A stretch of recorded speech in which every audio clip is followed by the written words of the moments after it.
Approved by Steve. Yeah.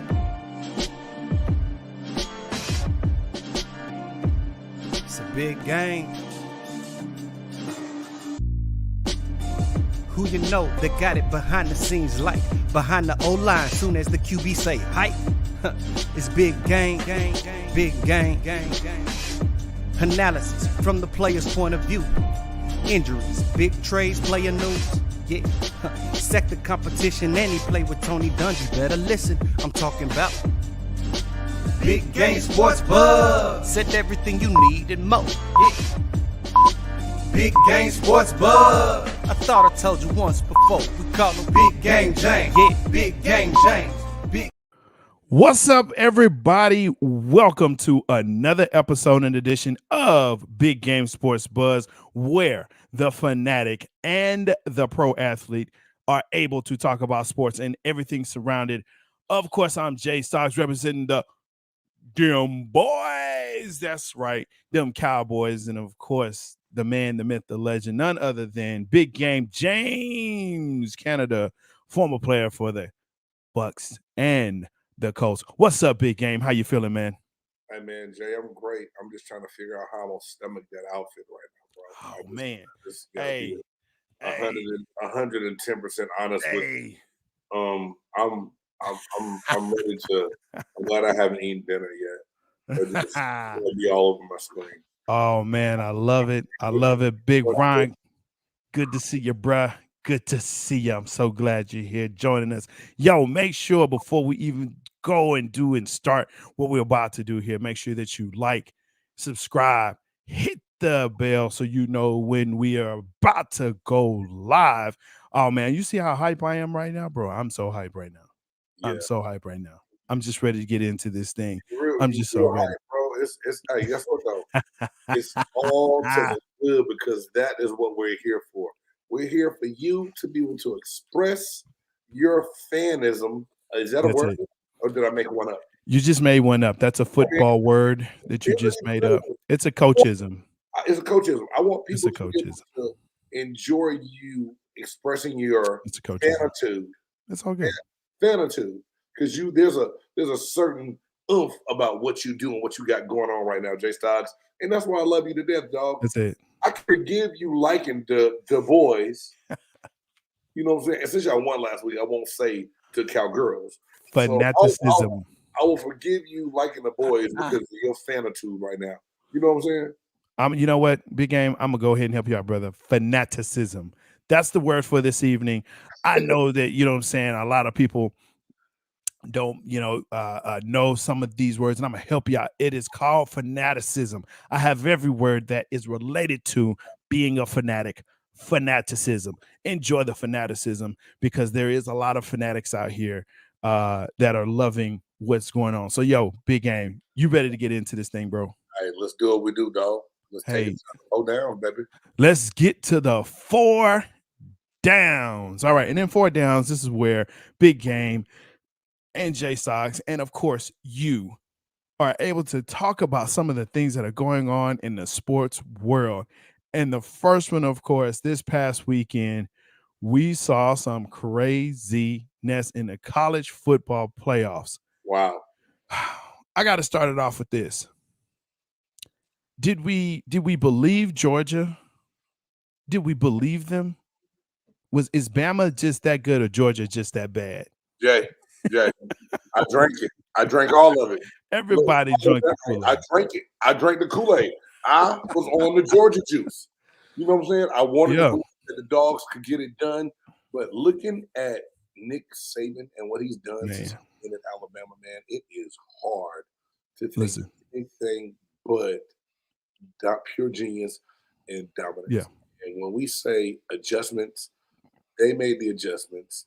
They came out, they bust Georgia in the chops. They made them.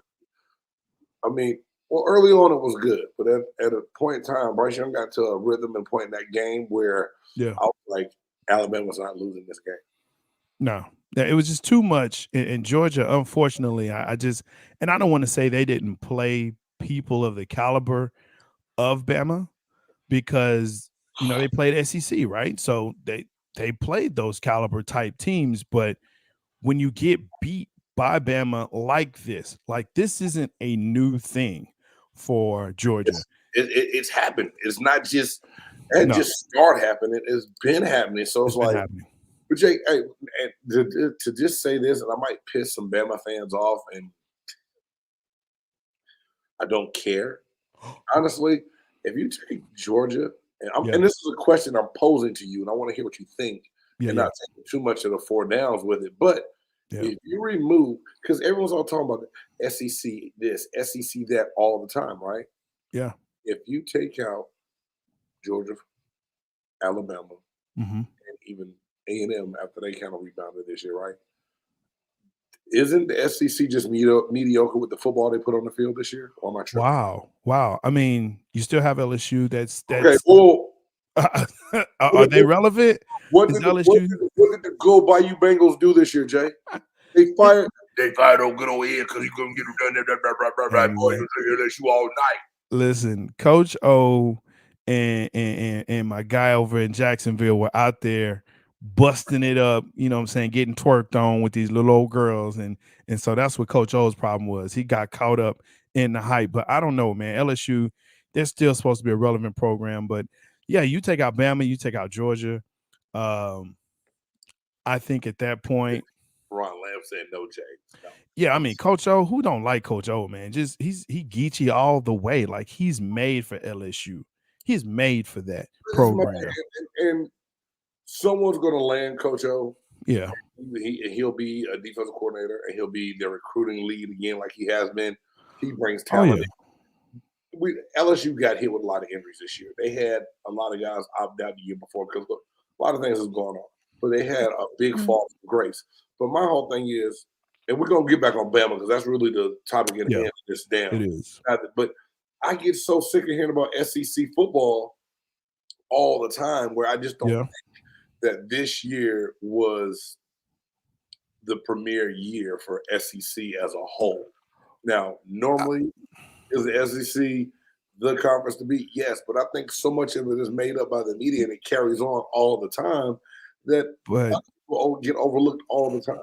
But Big Game, we have to be honest here. Mm-hmm. You can look in any other conference, conference this year. Pac-12 was, I'm sorry, they were trash. Big Ten, not all that great. With Michigan, yes, they're finally kind of coming back into prominence. They got beat by State, but they beat Ohio State. But Big 12, I mean, Baylor beat Oklahoma State. So you can't really put them in there. And so now that leaves who? ACC? Are we serious? ACC has going on. I'm not saying that. And I'm not saying okay, if you ask me the question, is there another conference I could just put ahead of the SEC right now, hands down? I can't. But at the same time, I believe that there's a lot more equality amongst conferences this year compared to years past. I guess that's what I'm trying to say, Jack. Yeah. And here's the thing, because I had this discussion with some other folks, and they're touting and they're having, they have the Pac-12 banner tattooed on their chest. And the thing that I kept telling them was, you can talk about how great they are, but when they start playing outside of their conference and they're losing, like Pac-12 was 3-6 this year, the comeback to that is, well, I guess this is just the only year that the Pac-12 is down. And so you just, talk about the Pac-12. No, it's every year. It's every year since the CFP has come into existence in 2014. I'm pissed off at the Pac-12, but just because of how all I heard was Oregon everything all year. They lose the Stanford first off. There you go. They beat Ohio State. They was like, okay, Oregon's for real, right? They lose to Stanford. And then the Pac-12 championship game, did they even get on the plane to go? Yeah. Man. Utah beat them boys like a drum. You know what I'm saying? Like the Kansas City drum in the end zone that they had to boom, boom. They did not come to play. I hear so much about all these players on defense. I hear about Kayvon Thibodeau being the best player in the country, number 1 overall draft pick. He's opting out of his bowl game. Because I mean, and again, as a fan of Oregon, if I was a fan of Oregon, I'd be pissed. I'd be like, yo, are we serious? Is this what it has come down to? But you can speak to this as a player to say, look, I know I'm going to be top 5 draft pick, probably top 1 overall. Yeah. Am I going to, and we've seen it before, obviously, but now it's become such a part of the college landscape that you will not see the best players in the bowl game unless they're playing for the championship. Yeah. And even then. James, this is my thing. And my situation was totally different. Where I had to play. My highest projection was going to be a late third to early fourth round, the earliest being picked. I was never planning to be that first day guy in the NFL draft. You know what I'm saying? I didn't have the luxury, but at the same time, the mindset was different because think about it. I came out in 1998 with Randy Moss, with Peyton Manning, with Andre Wahlberg. I mean, we had all these big name guys. Everybody played the game. Yeah. You took pride. There was a sense of, man, I belong here. I want this. So you went and you played in your bowl game. It's different now because God is about name, image, and likeness. It's about brand. It's about what they're going to do for their future. Now, am I mad at this kid for making that decision?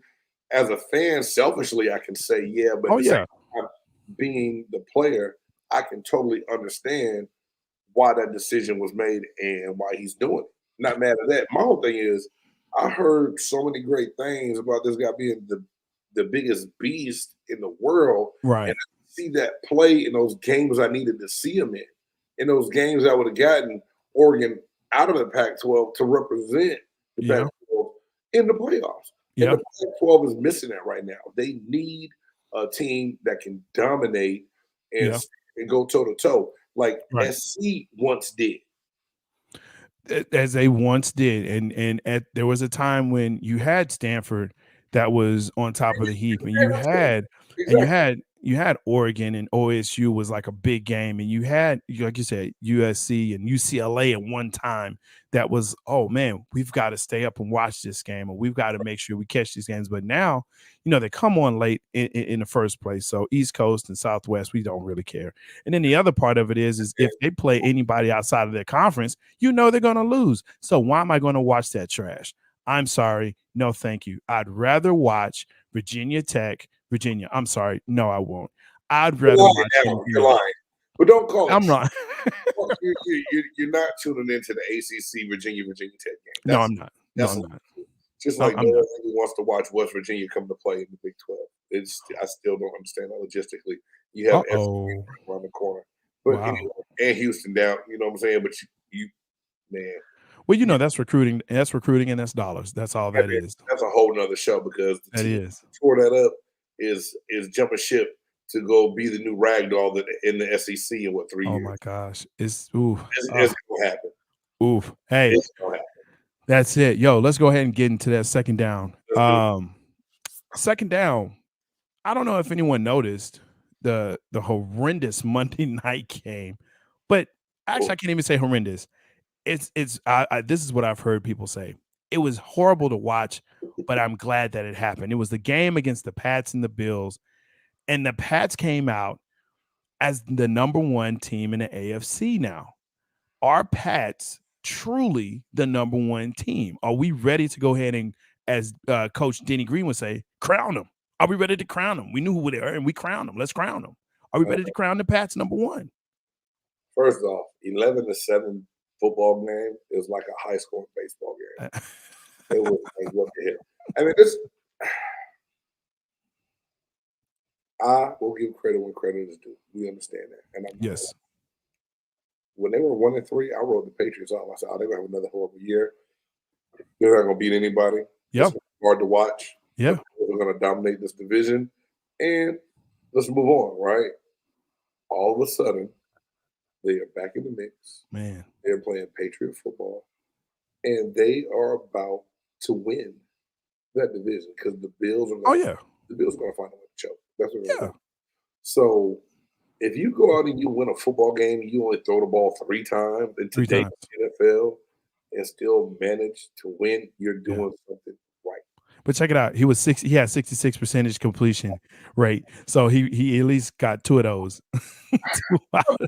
No doubt, but Jay, I'm just saying. No. I hear you. Yeah. It goes all the way to the coaching part of this bad boy, man, to this thing. Yeah. You know what I'm saying? Like, they legitimately, Belichick he did his thing, and he's doing it again. Absolutely did it. Everyone who wrote the Patriots off are now afraid to see them. Yeah, they're afraid. And I don't like saying be afraid of anybody, but, man, no, put it like this. Your Cowboys wouldn't want to see them in week 14 compared to, what was that, week 3? No. Week 3, bring them on. And we beat them. You know what I'm saying? But now, this is a different story because Mac Jones, I believe, has realized and has bought into the system. And what's scary is this. Mac Jones being a rookie, buying into the system, and now you have Belichick and you have your OC there, and I can't remember his name for whatever. I guess I just hate the Pats that much. But Josh McDaniels. Yeah, Josh McDaniels. You have them there. And so he's already bought into the system because guess where he came from? Nick Saban. Guess who Nick Saban worked with? Bill Belichick. So this is nothing new for him. Right. It's like, look, we're here for team. And if you're not here for that, then, and I think that's what got Cam caught up, was he was trying to do the Patriots way, but the reality was no. He could not fit into the lifestyle of the Pats. And so the culture of the Pats. So yeah, it's scary to watch them. It's scary to watch them. I think if you're running through the AFC, maybe Kansas City, because it seems they've kind of found their mojo again. But past them, I can't find anyone else in the AFC that could possibly beat the Patriots. I don't see it. I don't know who I would go out and put my money down on right now to be the favorite to beat them. Maybe the Colts. Maybe. Not to beat them. They might be competitive for a while. But give them a good game, but yeah, I'm just not. The Colts turn things around and playing better football, and we've talked about that and acknowledge that. And yeah, conversations with some different people up there in that organization, man, and they're loving the way things are going right now, and it's good for them. But at the same time, I really got to sit back and watch the football this weekend and see what it's going to look like on Sunday and what's going to be done for me to say who I think my clear-cut favorite is, because there's so much. I don't want to use the word variety, but it's crazy right now in football. Yeah. 1 week a team looks one way, and another week they like something totally different. Like the Raiders team that came into Dallas and beat you guys did not look like the same team that got on the field with the Washington football team. It's like, how do you go from that to that in a week? You know, what's going on, dude? Like, what really happened? It's like that throughout the entire league right now. Oh yeah, look at Minnesota losing to Detroit. Does that even make sense to anybody on any planet at any time? Kirk Cousins. Kirk K, right? Kirk K. Fred Smoot tried to warn us all. Hey, yes, he did. Hey, keeping with that theme, we're actually going to switch our positions that we have on our rundown. Let's stick in the NFL. I posed this question to Big Game here earlier, and I said, hey, Big Game, who do you think right now is the coach of the year? Man, Jay, you asked me this, and when you switched it up on me, I'm going to tell everybody we switched it up. And not that it's a bad switch up. Yeah. I was like, dude, I really started scratching my head. Because looking at a lot of the records in the league, no one's just – it's not the sexy sports car. It's I'm about to get in the Jeep and go off-road and mud around. It's like that ugly drive to get me from point A to point B. It's not that sexy on the highway like I'm speeding just with the top down, right? Right. So I came up with two candidates right now, man. I couldn't pick one. I picked two coaches. You know me. I picked two. You always between. Well, just because the disparity in the league right now is so close. Don't follow the rules. Just go ahead and put it out there. You don't follow the rules. You are not a rule follower. I'm not. And according to the kids in my school, rules are made to be broken. Rules are made to be broken, right? But no, Jay, this is my whole thing, man. I got two people that I said, I figured I'll give you these two names. Yeah. If one is your name, you know what I'm saying, you got it, then we got something to talk about. Or Yeah. names we can sit up here and talk about for a second. Sure. First name, Cliff Kingsbury, Wow. Arizona Cardinals. No, I don't think anyone saw Arizona being where they are right now, right? Okay. Yeah. So, Yeah. Coach of the Year NFL right now, first name I came up with was Cliff Kingsbury. And the other one, we just talked about it, Bill Belichick. Yeah. Yeah. How do you go from being 1-3 in the year before, not even making the playoffs, to right now being back in the mix, about to be back dominating the AFC East like you have been for so many years, I believe? Because Buffalo still does not even believe that they can be that team, and they've taken a step back on offense. That's crazy. Where somehow Buffalo's fallen off. Yeah. To me, Bills Mafia, I'm so sorry. You're not playing like Bills Mafia right now. No. The Bills Mafia that I hyped up week 1. You go back and watch the week 1 and week 2 show. I was on the Buffalo gravy train. I was ready to ride that train for Buffalo. I thought they were going to get things done. So right now, for me, I can't pick one of those two coaches yet, but I think it's going to come down to those two coaches getting Coach of the Year. That's how I see it right now. I think Belichick is definitely, he was on my list. I picked 2 as well. I think Cliff Kingsbury is one of those that you can definitely look to and say, wow, okay, yeah, that he's done a phenomenal job. No, I don't think anyone really saw the turnaround that was happening. Yeah, I mean that's a good one, Big Ron, Dolphins coach. But I'm also going to look at Zach Taylor for the Cincinnati Bengals. And the reason why I say that, that's a good one, Jay. Not to cut you off, Zach was also on my I had a list, and I didn't want to break all the rules like I do all the time. And I was like, I can't give 3 because Jay gonna talk about me for real. But that's a good pick, and I want to hear what you're gonna break down on that and why you put him where you did. I think that's a good one, man. So here's the thing: we saw that Joe Burrow went down last year, right? And the team just really was not the same. This year, though they've had some hiccups, and again, it's kind of league wide where some games you were supposed to win, you didn't. Right. But they have seemed to have found whatever it was, especially after the bye. But towards the middle of the season, they said, you know what? This is what we are. This is our identity. And they've rolled with it. And so now you have 2, you have a rookie receiver. You have, you have Chase and you have Burrow that have, figured out, hey, let's do it like we used to do. And they are rolling, and their defense is nasty as well. They have takeaways.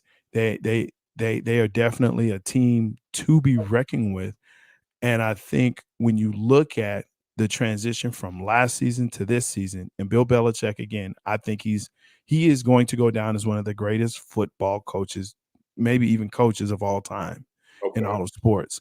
Right. But I think when you look at Cincinnati and their culture of what it's been for years, and now you have to look at them and say, that's not an easy win. That's not an easy W. We've got to come in and do something. And to me, I think that goes definitely to the culture of the coach that he brings. So Zach Taylor, to me, is one of those that definitely, I'm looking at him for a nod. That's a good pick, man. And I'm not gonna sit up here and try to argue that because I said that, but in my mind, I was like, are they gonna win enough games to get to that point? Yeah. Where he really has a chance to win that or not. You know what I'm saying?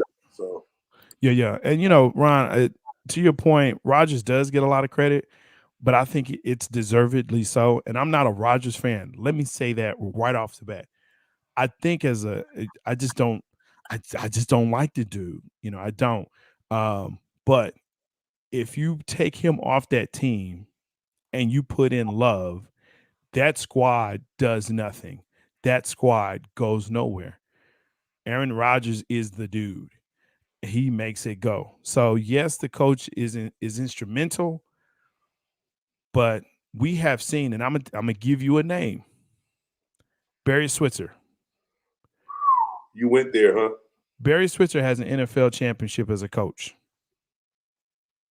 with the Dallas Cowboys that Jimmy Johnson built. And I'm gonna give you another name, Gruden. Gruden has a championship. I knew it was coming. That Tony Dungy built. That whole, all of them built that so Chucky could go get a ring the next year. So yeah, coaching isn't everything, in my opinion, as a fan, because I look at it here in Dallas. Again, I'm a fanatic, but I'm also a realistic fanatic. Coaching is important, but players have to execute. And players understand, like Aaron Rodgers, who says, that's a crappy call. I'm not going to do that. He changes the play and he runs it and he wins. And that's what he does. And that's what we're looking for here with Dak. So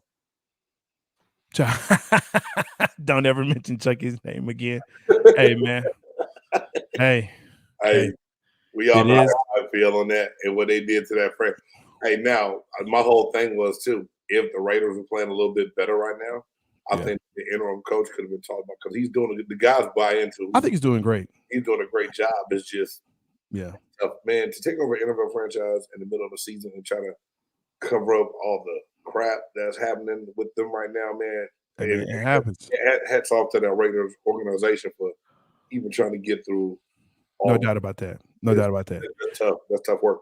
All right, let's go ahead and let's move into the fourth down. Ooh, boy. Man, I've been waiting on this one for a minute. So here we go, y'all. Y'all saw it. Look, he's trying to say something. No, mute yourself. Here's the deal. The Los Angeles Lakers, as you saw in the description and the title, Lake Show, I think it should be called Lame Show. Folks, are we ready to go ahead and just start anew in Los Angeles? Maybe for even both teams, but let's just figure it out for the Lakers, because the Clippers are already garbage. Throw the Clippers in there to make it sound better, dog. We know you all out hate mode on the Lake Show right now. Oh, excuse me, the Lame Show. The Lame Show. Until they can get their ish together. You know I live in a Lakers house, but it's all good. I'll take it. You know what I'm saying? We're going to speak the truth over here like we always do. And I'm going to take it how it comes, dog. It's the Lame Show. It's the Lame Show. It is pitiful to watch. Like Christmas Day, you look forward to those games, and the Lame Show is usually on there Christmas Day. But guess what? Oh, I'm sorry. The Lake Show is usually on there. And you can hate on the player that's on there, LeBron, call him LeWine or whatever. But the rest of the squad, like the best player on the team is still Carmelo Anthony. He comes off the bench, and he's been playing for like 57 years. Dude, I'm saying at some point, the Lakers have to, Laker Nation, you need to go ahead, get Rob Pelinka, whoever you need to on the phone and say, look, bro, it's time. He had a good run. Jay, I pulled up that roster today, and I was like, well, damn. Man. This looked like it's a game, dude. I'm about to pull this back up again because we know obvious names and faces. But some of these names on this list, I forgot some of these guys were even in the NBA. Man, dude, it's like the 2012 All-Star roster, right? But wait, it's 2021, folks. Give me a break. Oh man, let me see if it pulls this. And you know what? You're right, Ron. You're absolutely right. Put that up, man. Which one? The last one? Yeah, the last one. Lakers are done, and the coach will be blamed for it, right? And I like LeBron. I think he's a great player. I think he's one of the greatest that has played the game. Home crew. But sorry. Oh my God. He's been on the bench more than he's actually played on the floor. That rhymed. I'm a rapper, y'all. Look, at some point, don't do that. Christmas is around the corner rapping. Look, we have to, as basketball fans, just say, look, there are great young players. Let them play. You just chant it. Let them play. Let them play. Sit LeBron down. His ass is old. Dude, it's just time. It's time. Jay, I'm going to take it past that. Anthony Davis. He's turning to be a China doll for the Lakers. He can't stay healthy.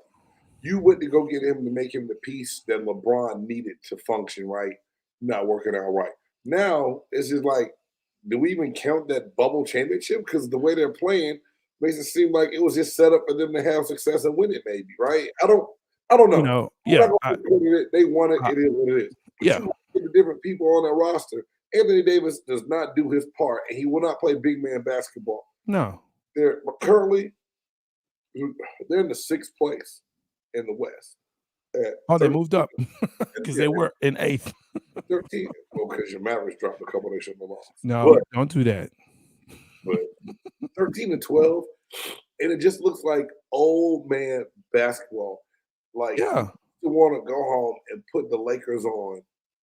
And like you said, it used to be the Lake Show. Lakers were coming on, you wanted to watch it. Yeah. Even when they first got, LeBron's gonna be, LeBron. But it's now like LeBron playing, his abs still hurt. Okay, he played. They talk more about what his son Bronny doing in high school than what he's actually doing on the court right now. Because it's more interesting. I'm not trying to slight LeBron James, but we spoken before about what he is for the game. Yeah, what he's done. Absolutely, his legacy is way up there. We know that he'll be. But it's 19 years. But it's like, what is going on? You go get Russell Westbrook. I'm still not buying. I'm still not drinking that Kool-Aid right there on that. No, I don't see that going down until you bring Dwight Howard back. Him and Anthony Davis fighting on the bench. Still don't really know what's going on with whatever happened with that early on in the year. Is Andre Drummond still on the squad? I heard he is. No. Drummond's not there. They got DeAndre Jordan. But yeah, Drummond is gone. Drummond signed with I'm about to look it up and see. Somebody else. Who cares? I saw him on TV the other night. Who cares? He didn't do nothing. He didn't do nothing while he was there. I mean, look, at the end of the day, it still comes back to it's time for people to start looking at someone else. Drummond's with the 76ers. That's why I saw Thank you. Yeah. And that's why I was telling some other Laker fan that was telling me, oh no, Drummond's no, he's not. No, he's not. Okay. I know he isn't there because I just know. Usually you can feel the court shaking when he starts running. So because that big. I'm just saying, man, at some point, again, Lakers is just gonna have to realize it's time. Blow it up like you're supposed to. In the bubble, hey, they won. They won it. Everybody had the same kind of deal going on. Whatever. I don't count an asterisk next to it. They won. They beat the teams. They beat the teams. They won when they're supposed to. Now they won. They won. But now, it's just uninspiring basketball to me watching them play, and I don't know if it can be fixed this year. Everyone else is saying this done. It can't be fixed. No years. As long as you have that roster, it can't be fixed. So you say LeBron? Do you say LeBron has done all together, or is it just LeBron on this Lakers team and he's going to go somewhere else to get it done? Yeah, he can't go anywhere else and win. There is nowhere else. Dallas Mavericks win with LeBron James and Luka Doncic. No. Really? I thought you surprised me there, Cowboy, because I thought you was about to be a homer again. Look, when he was considering leaving Cleveland the first time, I was like, let's go. Whatever it takes. Let's get it. The time that you want. That's the LeBron you would have wanted. That's the LeBron I would have wanted because we could have built around him. Now we have Luka. We got to figure out our pieces, which, Kristaps, and some days he's there and playing great. And you want to talk about the China doll. And, I'm going to come back to that because Anthony Davis has been a China doll since New Orleans. We knew who he was. We knew what he was. He was hurt then. Guess what? He's hurt now. That's just the type of player he is. He's a big man that stays hurt. Yeah, I got you. You know what I'm saying? It drives me crazy, man. It drives me crazy. Yeah, Luka got money and got fat for real. Put some of that, take some money or whatever and put some of that fat on Kristaps. I'm down with that. Give him about 20, 30 pounds. Put that on him because Kristaps need it. It's been windy here a little bit in Texas, and he almost got blown away. Jay, I thought about this the other day. Think about that young core of people players that the Lakers had. Oh, bro. With Julius Randle, Kyle Kuzma. Ball, Yeah. Kuzma, and yeah. Your point guard from Ohio State. What's his boy's name? What is wrong with me tonight, dog? Man, it's been so long. Like, it's been so many iterations, dude. He went to the Warriors for a minute. Anyway, imagine that young core still there. The Lakers wanted to be so good so fast. Yeah. Tore down things and didn't let it really surface. Ball is balling right now in Chicago. Julius Randle has turned around the New York Knicks. Yeah.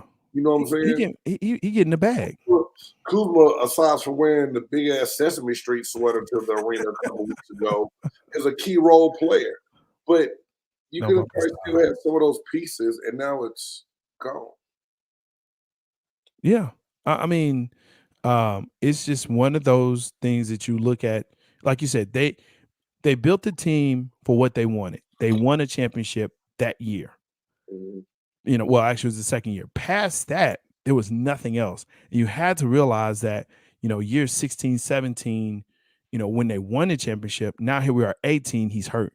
19 is this year, he's hurt as well. And he's getting texts and getting thrown out and suspended. Like, bro, it's time. Westbrook is going to be Westbrook. We have to realize they're so far into their careers, they're not going to change. The only person that's really changed again is the best player on the squad, who's Carmelo Anthony. That's the only one. And there you go. I can't say that. I mean, I'm not going to say Carmelo Anthony is the best player. Okay, name another one. And I know people will probably say Westbrook, and that's fair. It is. But Westbrook is Westbrook. He's just not going to be able. He's not going to change, Jay. I agree. He cannot bring a team to a championship. He can't. He can't do it. He hasn't done it before. He hasn't done it in Oklahoma. He has in Oklahoma City. He hasn't done it in Houston. He didn't do it in Washington. And he came close. And I thought, well, maybe that would be a great place for him to stick. And now he's in LA. And guess what? He's not going to be able to do it there. So, hey man, no arguments here. No, he can't, Jamal. No, he can't. Stop it. See, this is why you lame show fans are just so delusional. They call the Cowboys fans delusional. It's them lame show fans who think every year is that they going in and they about to win it all. You know, yes, you've won 17, 18. That's great. That's awesome. It's been a minute, bro. Ron Lamb, I feel you on that. It is early in the year, and we still just have to speculate off of what we're seeing right now, especially just, being a basketball fan. Yeah. I would have thought that when they went out and tried to make some changes, it was going to be better. I don't see they haven't gotten any better. So it's like, no. Are they totally done? You're right. That's what I'm saying. They'll make the playoffs. Who knows what kind of run? The thing is, can this veteran LeBron James carry them on his back like he's carried his other teams before? No. Or is it too much on it right now? Here's a real question. Can the Lakers beat the Warriors? Right now, can the Lakers beat the Warriors? Or even in the playoffs, can the Lakers beat the Warriors? No. Can they beat the Phoenix Suns? I was going to that. Can they beat the Suns? Even than the Warriors, because the Warriors have surprised us. Powell and Curry and everybody else that's stepping up, and Drake. The way they're playing right now without Klay Thompson is beyond scary, and that's a whole nother topic within the show itself. But man, the Lakers are going to have a hard time. Man, Laker fans are a lot like Cowboys fans. Stop it. Don't do that. You cannot get them to think other than what they say. Yo, first of all, shout out to ASAP Sports Network for joining us. And of course, Jamal, appreciate y'all, being here again. Make sure that you like, subscribe, hit the bell, and make sure you know when we're about to go up. Here's the other question, though, that I'm going to hit to you. Okay, we said the Warriors, we know they can't. The Suns, we know they can't. Can they beat the Nuggets? And Jamal Murray's going to be back till close to 100% by the time playoffs hits. Joker. That's a tough team, man. Can they beat them? Well, I don't know. Right now, it's still too early to say, but we're going to see. Big shout out to to Freddie Henderson for coming on. Another person from ASAP, man. What's up, Freddie? What's up? Thanks for coming on to checking us out tonight, man. Yeah. Just, You're right, Ron. Hell no. So, they can't beat them. Hell no. Hey, man, you know, Ron Lamb is a demon deacon, and he got a lot of love for Chris Paul. And you know what, though? I want to see Chris get him one before it's all said and done. So I'm not mad at the Phoenix Suns, and I will cheer for them if they do their thing and make it to the playoffs and get into the finals again. But we already know this. I can say it. The season is early. There's a lot of basketball left, but the Lakers will not be in conversation for winning the championship. That's not. And look, if they can't turn it around by All-Star break, it's a wrap. Shit, they need to turn around by tomorrow while you play. Well, yeah, I mean, yeah, I'll give them that. You're right. I'll give them All-Star break. Yeah, if they can't turn around by All-Star break, it's a wrap. That's it. That's all. Lame show for life. And so we're gonna go ahead and go into our next segment. But before we do, I have a challenge for a person that I have grown to love dearly. On December 15th, there is a game between the Dallas Mavericks and the Los Angeles Lame Show. I'm challenging a person, and you know who I'm talking to. If the Mavericks beat the Lame Show, I got a shirt that I'm about to get printed up. They're going to have to wear Los Angeles Lame Show. They're going to have to wear that for a day. I need pictures. I need video. This is the challenge, right? If my beloved Mavericks lose, then I will not only wear a Lakers, I was about to say Lame Show, a Lakers jersey that I will go and purchase. I will not only wear it, but I will tout how great the Lakers are until All-Star break. I'm willing to do that. Yeah, so you willing to lie? It is a lie. It is a lie. But if you beat my Mavs, I'm down for it. Hey, Freddie just said, "Don't worry, they're not losing." You're losing, Fred. All day, every day. All right. Hey, let's go ahead and let's make sure that you hit up Buy Me a Coffee. Put that back up there, Big James, so we can see. Make sure if you like the show, buy us a coffee to help us grow. That helps us continue to put the great content and allows us to continue to talk to you folks out there. We absolutely love doing this. So make sure that you hit up www.buymeacoffee.com/BigGameJames. All right. Now, this goes to our next favorite segment. All of our segments are our favorite. But this one right here, Big Game, go ahead and show that video, bro. Oh, hell no. Oh, hell no. Oh, hell no. Oh, hell no.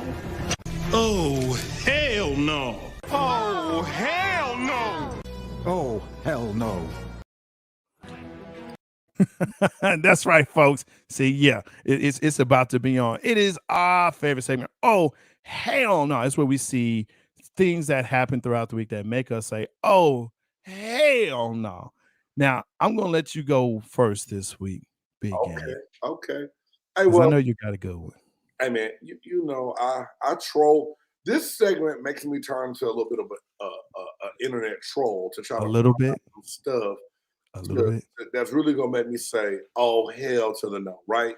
Right. So here I am. I'm on Twitter trying to get my little sports update. I'm not even trying to be messy, just trying to do, what I do, interact with some fans and some people and get some news. And all of a sudden, across Twitter goes, Josh Jacobs, Raiders running back, has 8 kids by 8 baby mamas and may be expecting a 9th from a 9th different woman. Jacobs says that he doesn't care. He's playing and he's budgeted for it. And he's not ashamed to admit to this. Man, I just did something, Jay, earlier in the week about a bundle of Brittany and Deion Sanders talking to Jackson State, right? Yes, sir. Somebody should have called Josh Jacobs when his ass was at Alabama. 8 women, 8 kids. If he don't go get us, if they don't pay running backs like that no more. No, they don't. Goddamn money when he done playing. Josh Jacobs. Oh, hell nah. What is wrong with you? Hey, man, let's do this. We're going to start a GoFundMe and buy me a coffee for a box of condoms to send Josh Jacobs because his needs some Jimmy hats. Yeah. 8 kids, 8 women's, 9th one coming. He don't care. Oh, hell nah, Jay. Oh, hey, man. hell nah. Yeah, that's bad. Yeah, when you have that attitude and you talk about you budget for that, man, come on. Yeah, and you're right. He got to run fast and run hard because them payments don't stop, bro, until 18. Nah. Especially if they all around the same age. Wow. So for me this week, my oh hell no. And I'm so glad these two brothers are here. Ron and MJ, you are my oh hell no because your Raider Nation, for whatever reason, cannot beat the Washington football team. What? Oh, hell no. I know. Man, I looked at the game and I said, well, wait a minute. Are the Raiders missing anybody? Is anybody hurt? Did someone get COVID? Did somebody break a leg? Did Derek Carr forget how to play?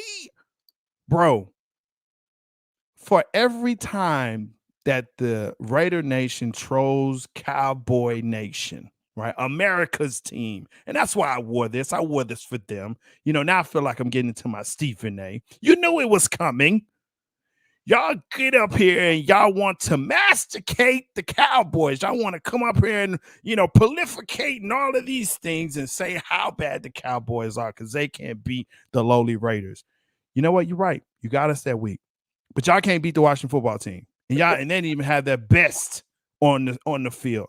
Did y'all even score? Did y'all score? Did y'all even score? So for all you Raiders nations that dogged the Cowboys, who by the way won their game. We won our game. You played New Orleans. Listen, I'm sorry. This is my oh hell no. Thank you. I'm sorry. This is my oh hell no. I'm sorry. That's for you. You get an oh hell no because you know what? Cowboy Nation, America's team, Super Bowl bound. There you go. That's oh hell no for this week. And Raiders Nation, y'all can stick it. I don't care. Oh hell no is right. Y'all are hell no. Super Bowl bound, baby. Super Bowl bound.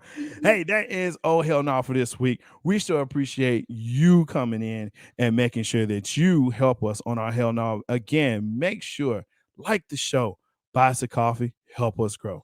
www.buymeacoffee.com, /Big Game James. Make sure that you like, subscribe, hit the bell so you know when Cowboys Nation and Buccaneer, whatever they are, come on. I don't mean any disrespect. I don't know what y'all call yourself, Buck Kingdom or something. But you'll know when Big Game Sports Buzz is on Facebook and YouTube. All right.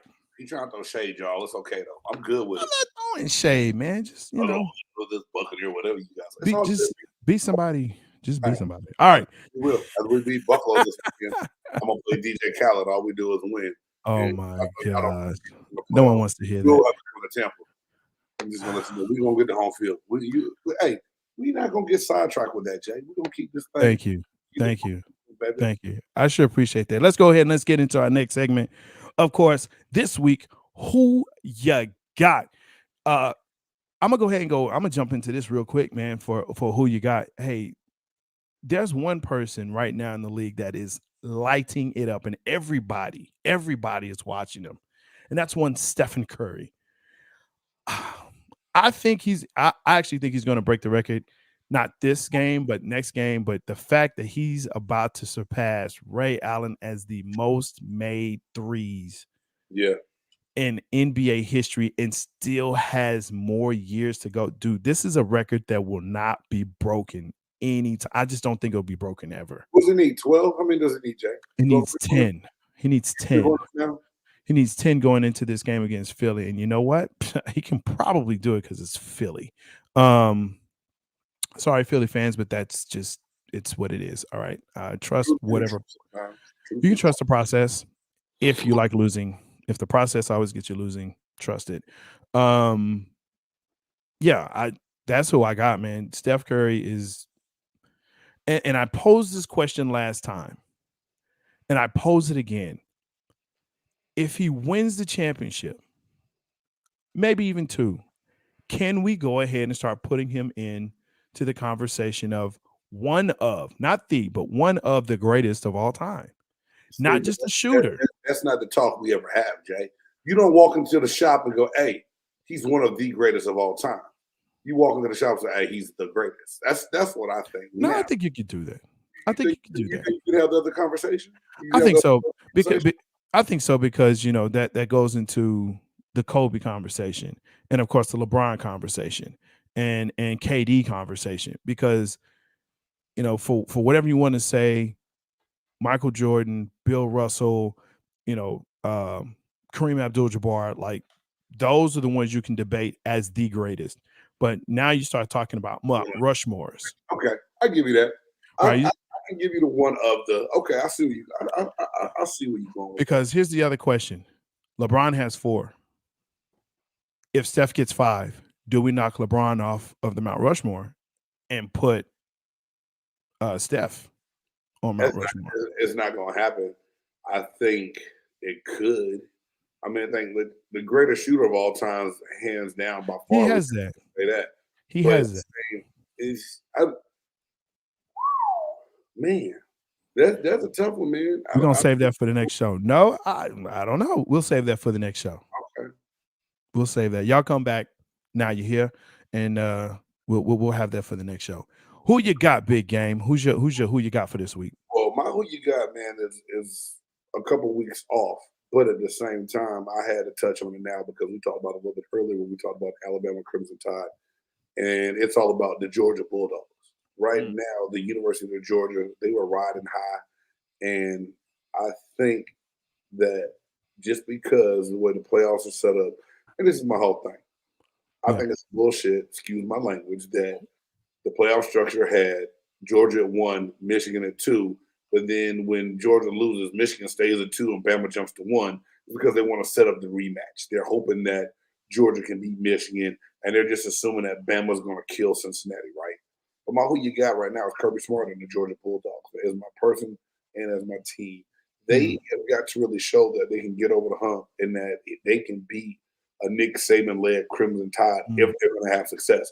If they cannot do that, then what is Kirby Smart really doing to me? So I think, and I know we got a ways out before the playoff games, but looking at everything this week, there was no real NFL matchup that made me go, there was no real NBA matchup. The one thing that I thought of first and foremost was Kirby Smart has got to find a way to get in here and win this game because Georgia needs this more than Alabama does. Georgia needs to win this to solidify that they are about to be greatness in the beloved SEC and get things done.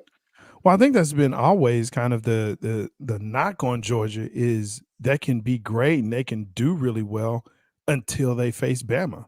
And when they face Bama, they fall apart. And so they've got to figure out how they can, go to that next level.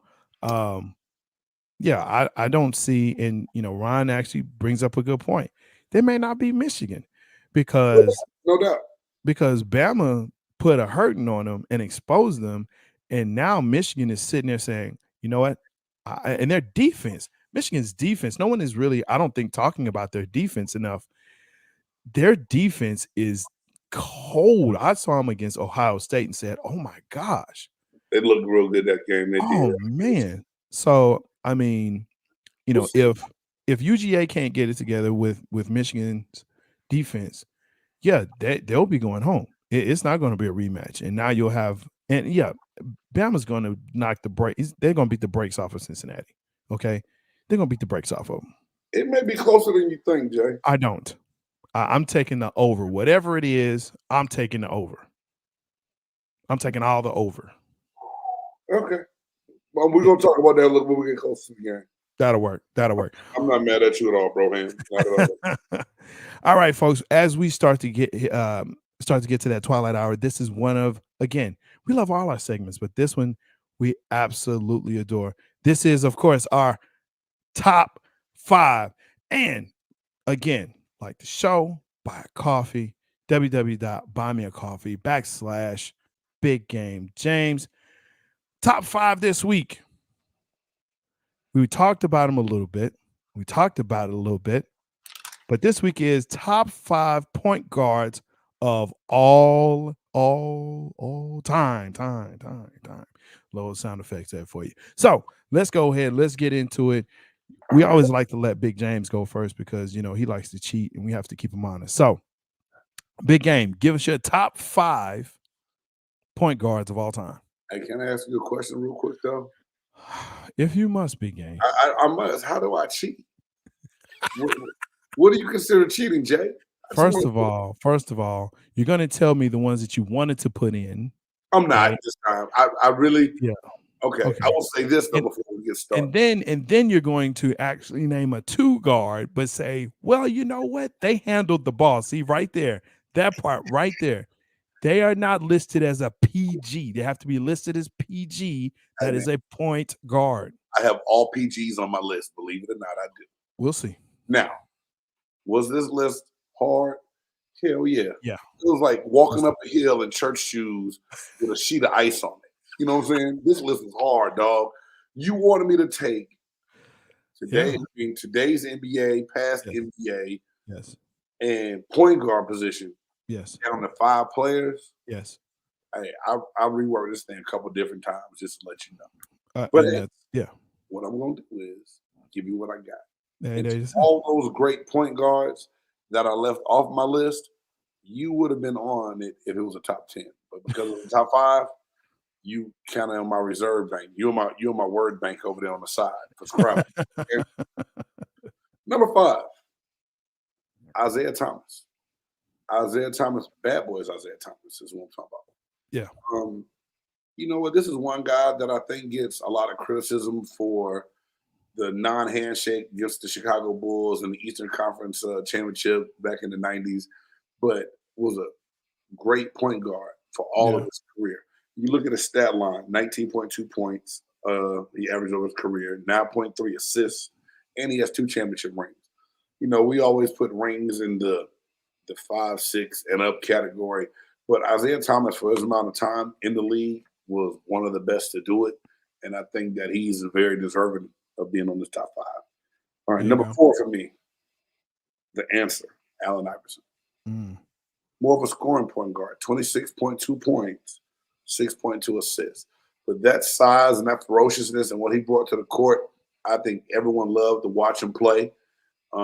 Love what he could do for his team, and I hate that he's one of those guys that never got a ship. He never got that ring, and I hate that. But AI is number 4 for me. Number 3, you just talked about him in who you got. Steph Curry. He shoots the lights out. He passes well. He's an excitement for the game. Every kid is trying to mimic being him right now in the driveway. I'm lying. Kids don't go in the driveway anymore. But at some point in time, they try to mimic him. Kids want to be Steph. So I got Steph Curry is my number 3. All right. My number 2. I had 2 people I scratched one off. I'm not going to tell you who it was, Jay. Jason Kidd. Yeah. Is my number 2, man. Jason Kidd, 12.6 points a game, 8.7 assists a game. But he managed games very, very well. Yes, sir. He was the best to do it. Some of the best passes that I've seen. J. Kidd. I had to put J. Kidd on my list. And number 1 of all time for me is the epitome of point guard, Irvin Magic Johnson. 11.2 assists, 19 points a game, 5 championship rings. Watch how Magic did it and the way he used basketball to even better himself outside of the game, Magic Johnson for me is my number 1. There you go. Hey, man, that's a really good list. That's a great list. I can't argue really with anyone you got on there. I'm gonna go ahead.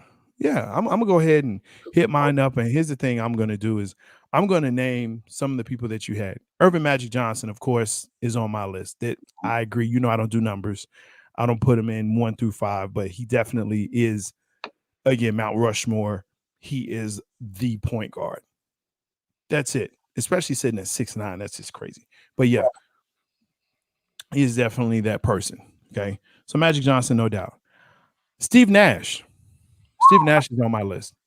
Steve Nash, all the teams he played for, even when he went to the Lakers and he was super old, still was effective, still was a floor general.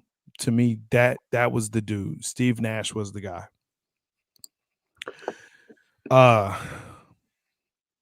Let's see. That's my two. Here we go. Steph Curry. You said Steph Curry. Yeah. I mean, he is a shooting guard, but he's a point guard. At the end of the day, floor general does it, makes it happen. All the offense runs through him. He makes it go. So I have to put him in there. Naturally, 75 part of the 75th anniversary All NBA team. So yeah, definitely. I'm gonna go a little bit off a hip here, but Tim Hardaway. Tim Hardaway was a guy that I hated to watch but loved to watch, mainly because he always bumped my Mavericks out of the playoffs, especially when they had Run TMJ, or was it no Run TMC? Run TMC, man. Yeah, Run TMC, whatever. Come on, man. Okay, all right, okay. Disrespect. You Maverick fan. Whatever. I'm gonna let you go with that, man. Anyway, Tim Hardaway, I think just really was just a great point guard. He could shoot, but he made sure everybody was in the right place. And so when you have Mitch Richmond and Chris Mullin running it, man, I'm telling you, for sure. And then the last one was really tough for me, actually. But I went with someone that I saw both of them play.